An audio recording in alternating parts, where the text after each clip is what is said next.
Okay, so today I want to talk about uh, graphic images, mainly from Paul Fizzarelli's uh, Sprite compiler.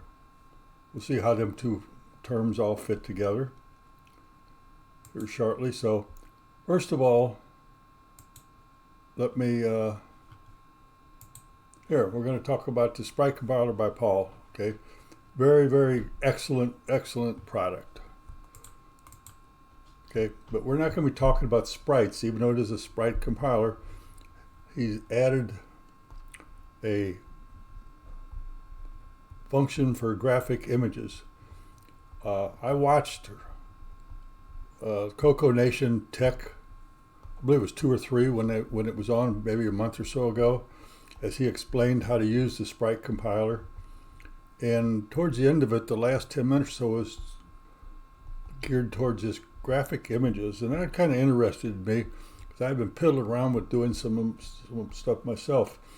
Why graphic images? Well, figure if you could load in some type of an image that you had that you liked, you could put it on and use it as your background without having to reinvent the wheel. Well, he has given us that option to do. So let me try to explain some of the things.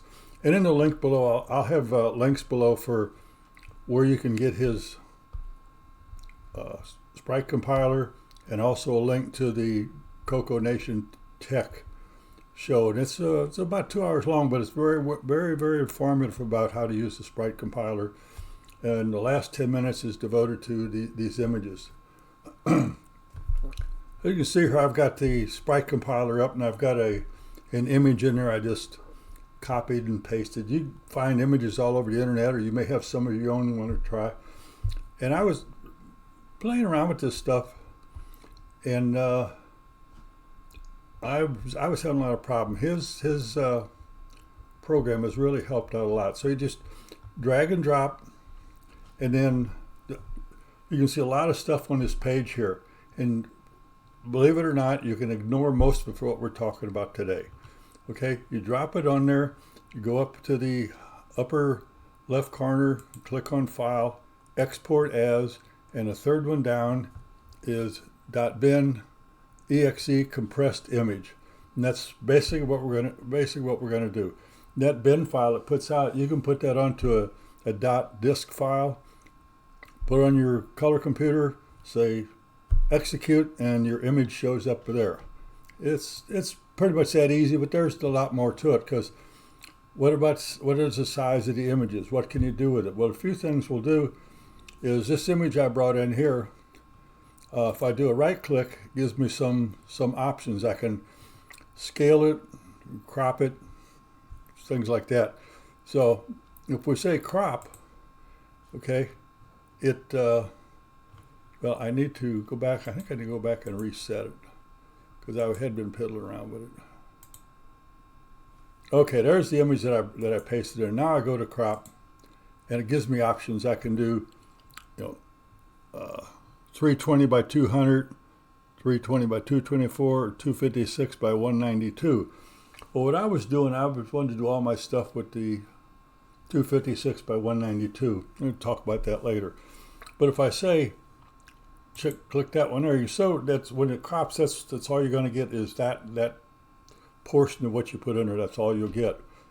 So you can either accept that or cancel it. If you cancel, you can go back and you can scale that image, right? And you can go over here and take it down here. I'm just going to roll this wheel down here as far as we go, and take it down to below 250. Getting there. That's close enough. Okay. Now I can say scale the image down to. Okay. Now I have an image. I can't crop it because it's as little as it's going to get. But at that point, I can go up here and say File, Export As, a bin exe, and you can give it a name and put it wherever you want, and put it on a disk and display it on your color computer, and you're done. Right. Well, I had other ideas. and that's what I'm going to talk about, is some other ideas. I wanted to use that image in another programs that I were going to write and use them as a background. So to do that, after I scaled them, cropped them, executed them, and oh, by the way, I'll back up here a second. You can also scale it with other products of your image. You can use GIMP or any other image program that you use to scale it prior to bringing it in. One other thing, the images you bring in you can bring in bitmaps, BMPs, or PNG files is the two that he accepts now, which you can. There's many converters out there. Most programs, well, GIMP will do it for you also if you want to save it. So I used 256 by 192 16 colors because it was good size to work with within a program. The image is only like 6,000 bytes long, so I could keep it in 3 MMU blocks off the screen and was able to work with it. And being 256 wide, I could use it a 1 byte field to manipulate it. I'm looking at my notes here. Okay, the next thing I did after saving it, I can bring up another screen here. Okay, I finally found my screen, so I'm back. What I did was the steps I went through when I first did this, and I spent many hours getting some of this stuff completely figured out. I run the sprite compiler, selected the image, scaled it, cropped it, and exported as I showed you in at the beginning of this. And then I used a hex editor. And if you're familiar with the bin files on a color computer, the first 5 bytes have a lot of information on where you're storing where you're loading it into and how long it is. That's in the first 5 bytes. And then the last 5 bytes has some information in it as to where the executable starts in the program. So I used a hex editor. I moved the first 5 bytes, the last 5 bytes, and then I used a disassemble program, and that was for disassembling Paul's output. And I was able to, after trial and error, after disassembling it, find where the exported palette was and the exported image was. And then I was able to cut and paste them to particular pieces of information into an assembly language program that I was working on, and was able to use that palette and that image, assemble it, see if there's any errors, copy it to a disk, and test it. If there was any problems or I didn't like something, let's go back to step 1 and go back to this thing. And that hex editor and the disassembler and the reassembler, all manual steps. And the asterisk in there is once you locate where the palette's in there and the image is in there, where it starts, it's that way on any one that you actually save. They're all the same. It never changes within Paul's output program. So I wrote what I did was I got tired of all that manual effort, copying, pasting that. So I wrote a program in C, and I mean, I'm talking about old-fashioned C, not C++ or C#. I used old-fashioned what I learned on. In fact, while we're here, let me do something. I'm going to show you. Here's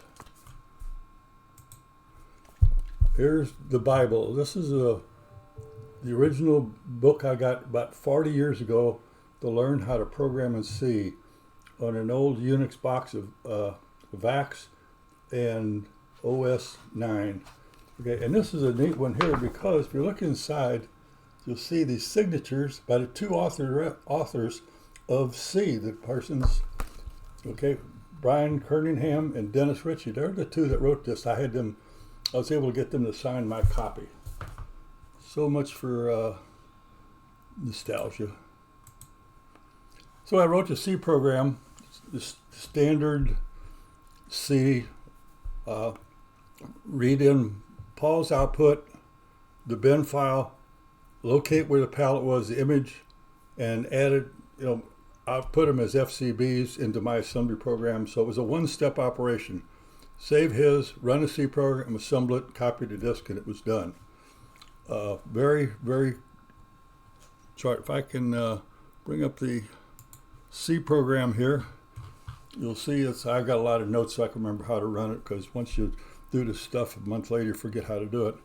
But this is original old-fashioned C, no .NET or anything. So it's what I learned how to program, gosh, 40 years ago. Good grief, yeah, in the early 80s.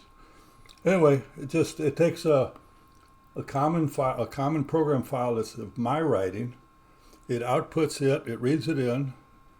Okay, it was called Common, I think, yeah, it's called Common here, Common ASM. Reads that in and writes it right back out. And then I read in Paul's program, and I know where the palette is from testing it. And down here, if it says locate, this is locate the palette. If it's in between these two addresses, I read a byte in at a time. In between these two bytes is 16 bytes is where the palette is. And down here where the picture is loaded, in between byte 144 and the end of the picture length. Okay, the end of the picture length is calculated, it's up here somewhere, because I told you before, the first 5 bytes of this file has got the length of the file in there. You just have to recalculate it there. And then that's kind of it, okay? When it gets an R palette, it just standard output to standard output, and I just redirect it. Okay, here's the common code. This is the code that I wrote. It's just normal stuff of starting it up and setting all the registers, palette registers, and things of that nature. And goes on and all kinds of goodies down here. Sets up the graphics memory. Here's where it actually shows that picture out of Paul's thing. There's a random number generator, and that's it. It's just the code that I wrote, and I just say copy that out. The C program copies it, and then it reads in, it generates the rest of the stuff. But here's one of them programs that's finalized. Okay, I'll give you an idea, because I'm going to let you figure out if you want to do something like this or not. And here is what it generated. Here's the palette, 16 bytes of the palette, and here's the actual picture. It's just down in FCBs. There's actual not addresses, but you'll have to look at the disassemble program, okay? And this goes on for a long time, thousands and thousands of bytes, okay? And add some stuff at the very end of it. So anyway, that's a one-stop shopping to actually build a program that I can use now. Okay, so I'm just confused on where I got all these different screens I needed to show you. Anyway, after going through all that there, I think I already have the correct one loaded in here.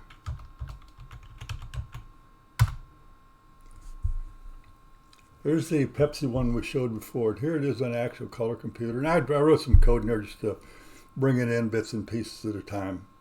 So now I have a background there. I can do whatever kind of code I want to use if I wanted to use this image. And there is a lot of them, believe me. I went through it. Once I got doing it, I wanted to experiment with lots of different ones to see best things to use.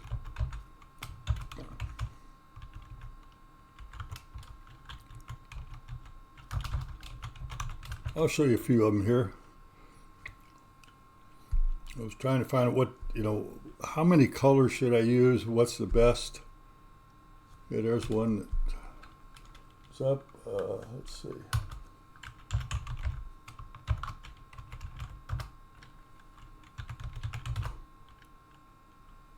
I think I ended up with, I've spent many hours and many photos putting them in there, and I think I ended up saving about 18 of them. And I'm going to put them on a disk file and give you a link to download that disk and look at these various ones that I did.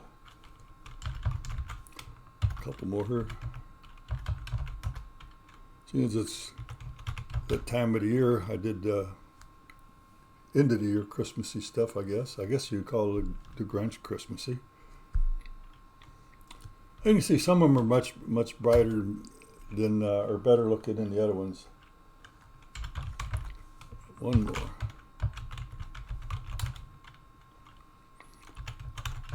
Well, maybe two more. But you see the various colors, and the result is the less colors you have for the palette, the better your output will be. Here's one here with, oops.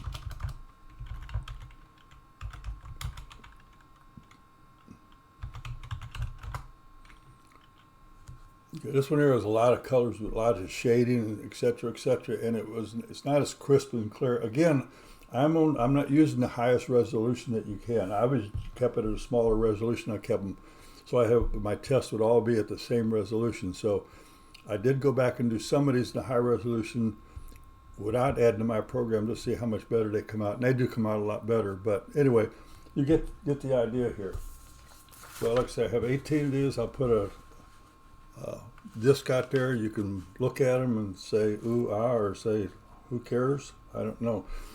No guarantee they'll work correctly, and this does work on it only works on a 512 color computer. That's it. You know, because I use quite a few MMU pages off there. I use pages like numbers 3, 4, and 5, I believe, or something like that. Some low pages, so it will only work on 512. Net result: less colors, less than 16, the better your results. All I can do is, Paul, many kudos, because what you did is just unbelievable. Perhaps you put some additional features and functions on the graphic images, or even make it a separate program apart from the sprite compiler. It's I'm looking at my notes right now. I'm just very pleased with it. Now I can figure out what I'm going to do by using any of these as a background and writing some other code. And so when I have a background, I can bring other sprites up and try stuff. So anyway, I'm done talking. So changed my mind. I got a couple more I want to show you. So we can load one more here. I'll just show you the difference. If you get the right amount of colors, these things come out fairly sharp looking.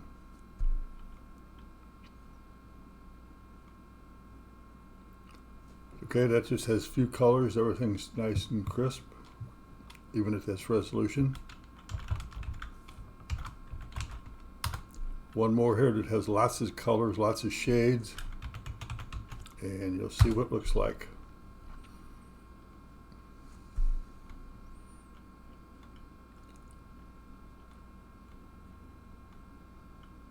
Yep, that'd be me. Not near as good and crisp, but there's lots of different colors, different shades, so you be the judge. Look at the comments below, and I'll have the links in there for you. So that's it for this one here. Thank you.